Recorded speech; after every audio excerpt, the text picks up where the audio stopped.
warahmatullahi ta'ala wabarakatuh. Alhamdulillah wassalatu wassalamu ala rasulillah. Subhanaka la ilma lana illa ma 'allamtana. Rabbi shrah li sadri wa yassir li amri.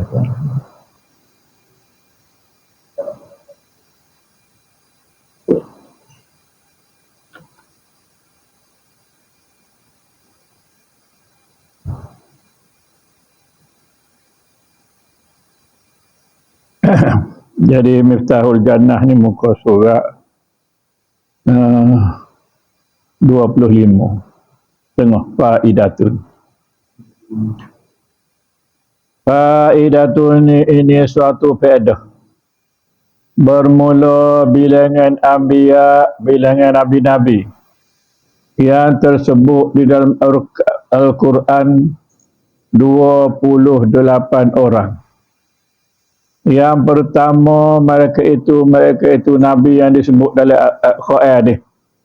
Adam, Idris, Hud, Saleh, Ibrahim, Ismail, Ishaq, Yusuf, Lut, Yaqub, Harun, Shu'aib, Zakaria, Yahya, Musa, Isa, Daud, Sulaiman, Ilyas, Zulkifli, Ayub, Yunus dan Muhammad, Nabi kita besar Muhammad sallallahu alaihi wasallam.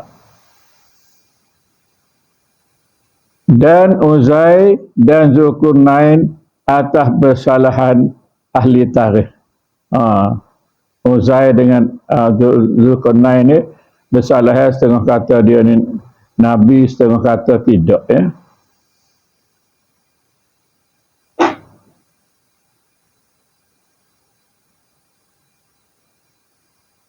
Kata setengah ulama, wajib atas mukmin mengetahui yang demikian itu. Demikian mana? Sekurang-kurangnya 25 orang Rasul tu kena wajib dah tahu. Dia wajib mengajar anaknya, dia khadamnya akan segala nama anbiya yang tersebut dalam Al-Quran itu, hingga percaya akan mereka itu ke atas alaihimussalatu wassalam. Jadi kita kena rayak sehingga anak cucu kita percaya bahawa orang disebut dalam Quran itu ialah Nabi dan Rasul.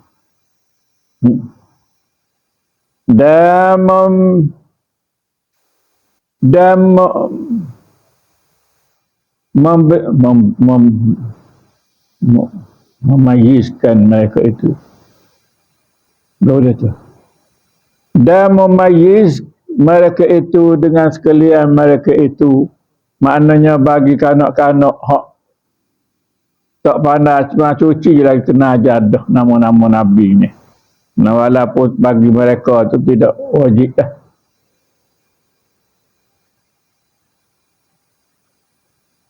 Membeza, sama-sama membeza. Memayizkan kali jauh tu, memayizkan mereka itu. Dan jangan menyangka mereka itu bahawasanya wajib itu iman dengan Nabi sallallahu alaihi wasallam.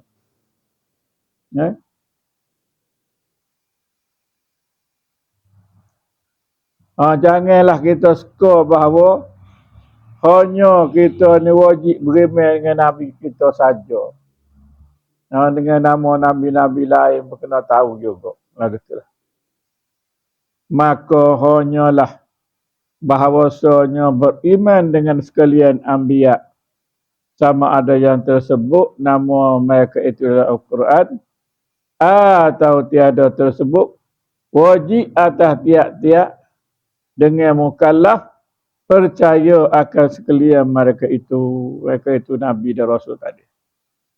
Jika yang sudah sabit nama mereka di dalam Al-Quran itu, wajib percayakan mereka itu satu-satu. Maknanya wajib kena percaya belaka, kena tahu belaka hak nama-nama Nabi, dan kita kena tahu Nabi ni berapa, Rasul ni berapa.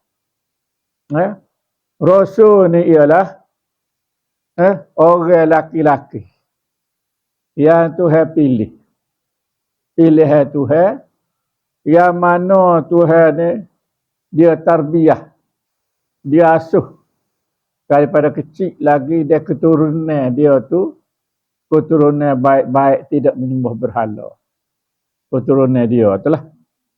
Ya, kecuali kalau kita tengok di dalam Al-Quran, ramai yang berterikah tentang ayah Nabi Ibrahim. Ya, kononnya dikatakan ayah Nabi Ibrahim ni kafir, penyembah berhala. Nah, sedangkan kalau mengikut tu gua jilah dia kata dia sebut abah di situ maknanya pak saudara dia. Bukanlah ayah dia sebenar. Sebab setiap rasul, dia kata tu gajilah, wajib daripada keturunan yang baik-baik. Mana kalau jujuk keturunan dia tu, keturunan dia tu tak pernah menyembah berhala. Makna mak pak dia tak pernah menyembah berhala. Alah gitu. Begitu juga orang kata kepada ayah dengan mak Nabi kita iaitu Abdullah dan Siti Aminah, ada orang kata dia terkafir. Ini berat di belakang. Sedangkan kita percaya dan kita yakin bahawa setiap rasul dan nabi itu mak ayah dia tidak kafir. Dia adalah sama ada dia tidak menyembah berhala, dia keturunan yang baik-baik. Maksudnya tak ada melakukan benda-benda mungkar. Lah gitu.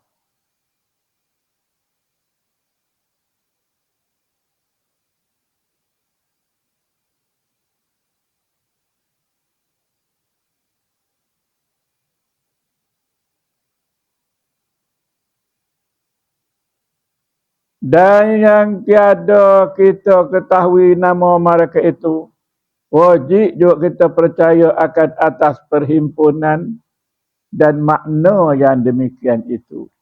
Jadi kita tahu bahawa Rasul ni lelaki pilihan, hak Tuhan wahyu kepada dia, dan dia tak pernah kecek berdasarkan nafsu dia. Begitu juga Nabi, lagu tu juga. Cuma bezanya, Rasul ni dia terima wahyu untuk disampaikan kepada umat dia. Nabi tidak.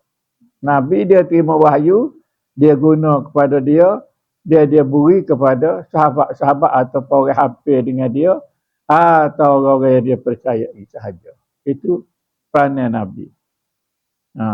Tetapi kita kena ingat setiap Rasul adalah Nabi. Maknanya ada hak Nabi kita sapa kepada umat secara terang-terang sebagai Rasul, dan ada dia beritahu kepada sahabat-sahabat dia secara sembunyi-sembunyi sebagai Nabi. Jadi tetapi dia beri itu semua daripada Allah belaka. Wa ma yantiqu anil hawa in huwa illa wahyu yuha. Nabi dan Rasul ni tak pernah pun kecek berdasarkan pendapat dia kecuali wahyu daripada Allah Subhanahu wa taala. Tak seperti kita banyak kalu ke. Yang kalu begitu, kalu begini. Bahawasanya apabila mendatangkan atasnya oleh seorang daripada mereka itu alaihi salatu wassalam, tiada diingkarkan Nabi daripada ijma' atas suruhan dan bukanlah makna wajib bagi sah iman bahawasanya dihapaskan akan sekalian nama yang tersebut. Bukanlah kena ingat satu-satu kena hafal nama. Yang pentingnya kita kena yakin bahawa setiap Rasul dan Nabi-Nya hanyalah sapa kepada umat dia benda hak Tuhan suruh, iaitu ta'muruna bil ma'ruf wa tanhauna 'anil munkar. Dia suruh buat hak Tuhan suruh tinggal hak Tuhan larang. Lah gitu.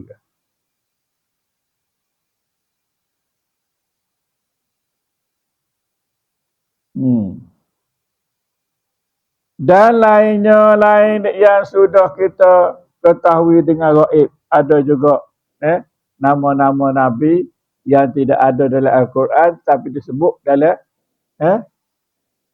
dalam apa nama ni, kitab-kitab terdahulu seperti Taurat, Zabur dan Injil. Dan 3,000 dan beribu-ribu lagi nama nabi-nabi itu berada di tangan malaikat. Sebab nabi ini ramai atau ramai 124,000 orang. Dan rasul 313 orang. Rasul. Nabi 124,000 orang. Yang nyatakan dalam kitab lah.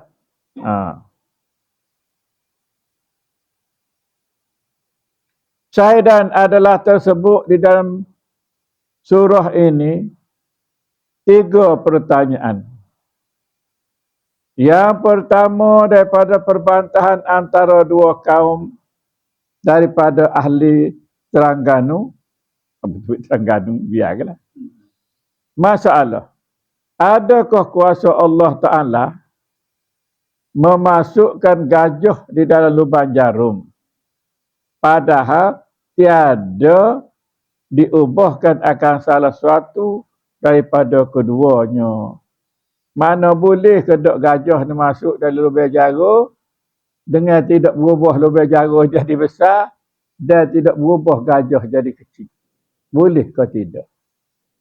Dia persoalan. Dia suruh jawab. Maka kata setengah ulama, tiada diperoleh yang demikian itu daripada ijma'. Mustahil pada akal. Mustahil itu secara mikir je. Jika diubahkan salah satu daripada keduanya, seperti dikecilkan gajah, sekadar masuk di dalam jarum, maka kuasa Allah yang demikian itu. Tuhan boleh buat. Nak kecil gajah ke, nak besar lubang jarum ke, mudah je bagi Tuhan. Tapi kena buat lagu tu lah. Tuhan buat lagu tu. Boleh ke tak Tuhan buat? Boleh. Kita kena yakin lagu tu. Jangan kita hanya berpegang kepada akal. Akal kata lubang jarum, gajah nak masuk ke mana? Tentu mustahil. Tetap mustahil. Jangan. Dia kata Tuhan kita. Sebab Tuhan boleh buat. Tuhan boleh buat gajah tu kecil, lubang jarum besar. Boleh, tak ada masalah. Mudah bagi Tuhan. Sebab Tuhan ni boleh mengadakan daripada tak ada kepada ada. Dia boleh menakdakan daripada ada kepada tak ada. Mudah bagi Tuhan. Kerana yang demikian itu jumlah daripada yang jaiz. Kerana benda ni benda harus bagi Tuhan. Nak kecil lubang tu, nak besar kecil gajah besar lubang ke. Benda harus bagi Tuhan. Harus mana dia boleh buat, dia mungkin dia buat, mungkin dia tak buat. Bukan boleh. Mungkin dia buat dan mungkin dia tak buat. Atas mungkinnya lah.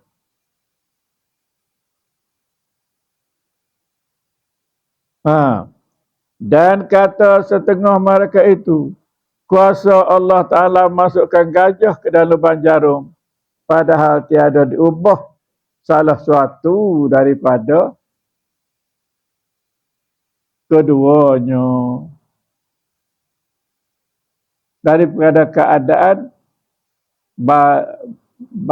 balanya dan diambil mereka itu pada etika yang demikian itu daripada jawab. Ni kok mengalah ke mana ni? Macam putus.